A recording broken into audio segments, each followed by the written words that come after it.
All right, let's talk about a class of drugs you've almost definitely heard of, but maybe you're not 100% sure how they work. I'm talking about diuretics, or as most people call them, water pills. Today we're going to break down exactly what they do, right down to the nitty-gritty science. So yeah, let's start right there with the big question. You probably know they make you pee more, right? But how? What's actually happening inside your body after you take one? That's exactly what we're going to get into. So, here's the plan. We'll start with the basics, what diuretics are. Then we're going to take a deep dive into the kidneys to see where the magic happens. After that, we'll look at the challenge of diuretic resistance, how doctors pick the right one for the job, and finally, we'll uncover some of their most surprising, unexpected uses. Okay, first things first. Let's make sure we're all on the same page with a clear, simple definition. It's actually pretty straightforward. A diuretic is really just any substance that helps your body make more urine. The goal is to get rid of extra water.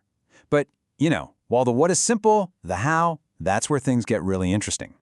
And to understand that how, we need to shrink ourselves down and go on a little journey, deep inside the kidneys, to the tiny, powerful engines that do all the hard work. And here it is. This is our destination, the nephron. It might not look like much, but you have about 1 million of these microscopic filtering factories in each one of your kidneys. This is the place where your body makes critical decisions about what to keep and what to toss out. Now let's zoom in on one specific spot on this assembly line, an area called the loop of Henle. On a normal day, with no drugs involved, this section is a major recycling center. About a quarter of all the sodium that gets filtered out of your blood gets pulled right back into your body at this very spot.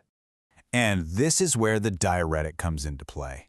One of the most common types, a loop diuretic, basically acts like a bouncer at a club. It steps in and blocks this very specific cellular doorway.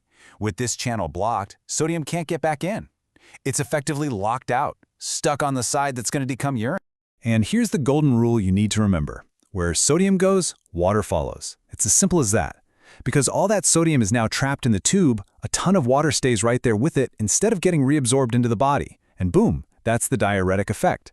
More water stays in the system, which means more urine gets produced, and all that excess fluid gets flushed right out. But it's not always that simple. What happens when the body starts to, fight back? Sometimes these incredibly effective drugs just stop working as well, and that can be a really serious problem. This is what we call diuretic resistance. Basically, the body's smart and it adapts. Other parts of the nephron start to pick up the slack, and they begin reabsorbing all that sodium that the diuretic was supposed to be blocking. And the result? The drug just doesn't work anymore, even in really high doses, and the person can't get rid of that extra fluid. So how do doctors deal with this? Well, there's a pretty standard playbook. First, they'll just crank up the dose of the loop diuretic. If that doesn't work, they might try a big dose up front, followed by a slow, continuous IV drip. But step 3 is the real power move. They add a different kind of diuretic, a thiazide, that blocks sodium at a different spot in the kidney. It's a classic 1-2 punch that's often very effective. And that whole idea of using different types of diuretics brings us to another key point.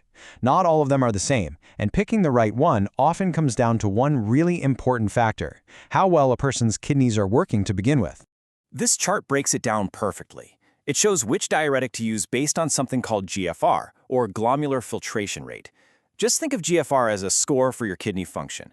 When kidney disease is in its early stages and that score is nice and high, thiazide diuretics usually do the trick. But as kidney function gets worse and that GFR score drops, doctors have to switch to the more heavy-duty loop diuretics, and sometimes use them in combination to get the job done. Okay, so we've covered the what, the how, and the why of their day job. But it turns out these water pills have some pretty surprising side hustles that have absolutely nothing to do with getting rid of extra fluid.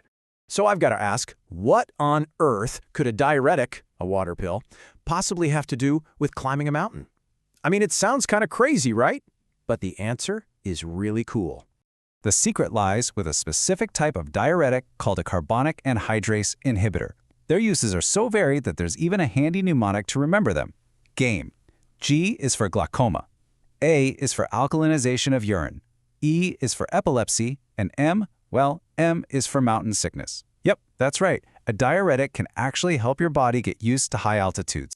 I mean, how versatile is that? For glaucoma, it lowers the fluid pressure inside your eye. For mountain sickness, it helps your body adjust to the thin air faster. In epilepsy, it can sometimes be used as an add-on therapy to help calm things down.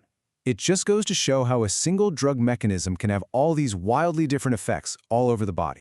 And let's just end on that glaucoma point, because it's such a perfect illustration of their broader power.